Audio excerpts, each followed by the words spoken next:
If you've watched or listened to any of my talks or teleconferences or Zooms in the past, you'll know that my number one mantra for making stuff is that labor is your most expensive cost. Whether it's your personal time that you're giving away or whether you're making a product, labor is the number one and should always remember that. I can't stress that enough. That's my number one mantra. My number two mantra is that if you make something once, you should be able to make it 10 times. Because no matter how many one off projects there are, if you make one, there are probably 100 people who have the same need, or 1,000 or a million. I mean, there's billions of people on the planet, so it's not just one person.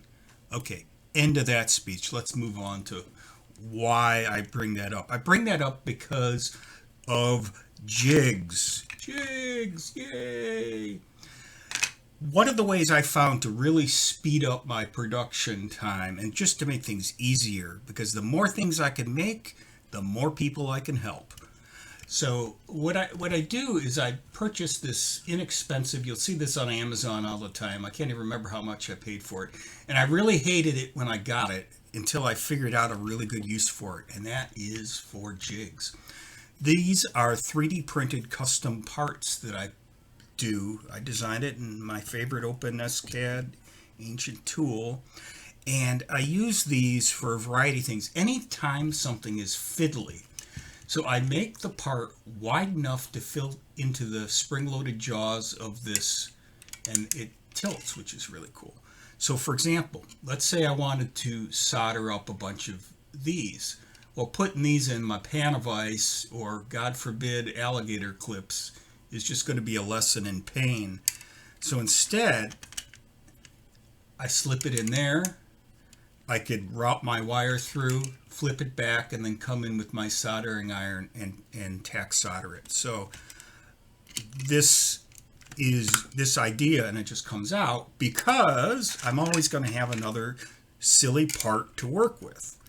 In this case, I have this one with 2 holes in a slot because I make MIDI controllers and they use potentiometers, and potentiometers need to get soldered together.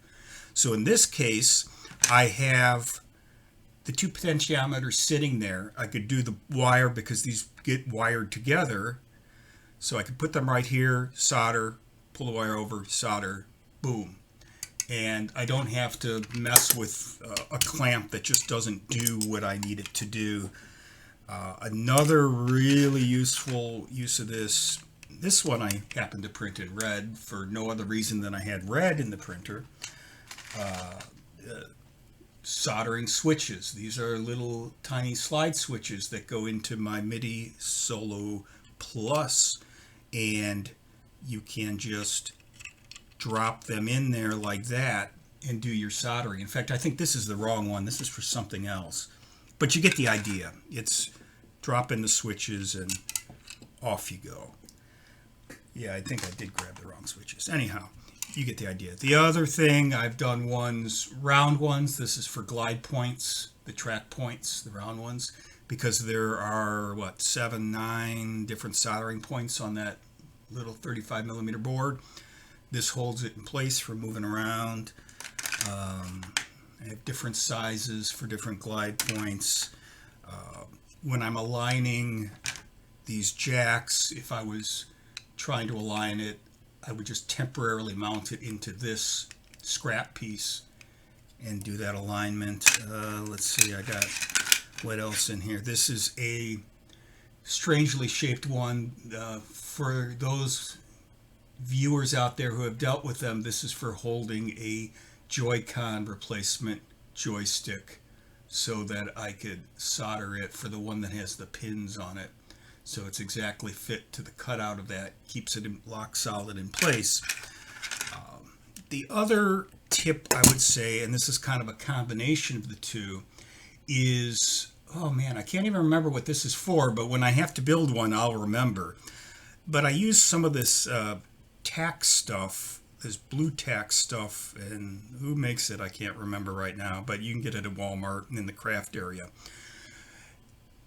So, oh, I know what I did. I had to solder a 14-pin dip. So what I did is I fit this for the 14-pin dip and set it in there, or set the socket in there, because I socket everything. Set the socket in there. And then as I was hand soldering everything, when I brought the wire leads in, I would bring the wire lead, I'd wrap it around the pin of the dip, and then kind of make sure it's held in place by the tacky stuff. So that kept it from moving, which ends a lot of frustration. I'm a very easily frustrated person, and I don't have tolerance for things that don't work well, or, I'm trying to get this thing done. I don't want to mess with a clamp.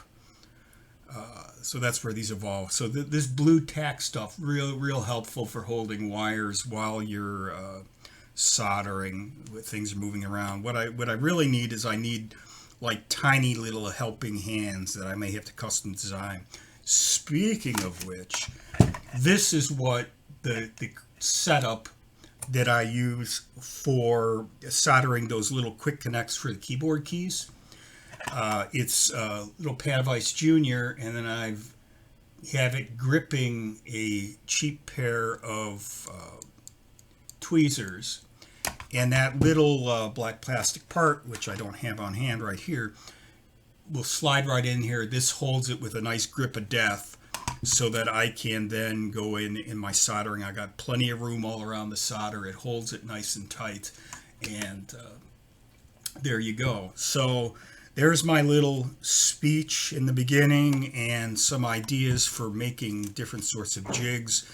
They save a lot of time and a lot of headaches for me, and they allow me to produce a lot more products to help a lot more people. So keep that in mind as you're working on your projects. Even if you use this just once or twice, you've saved a lot of time, which means you could do other projects. End of speech. End of sermon.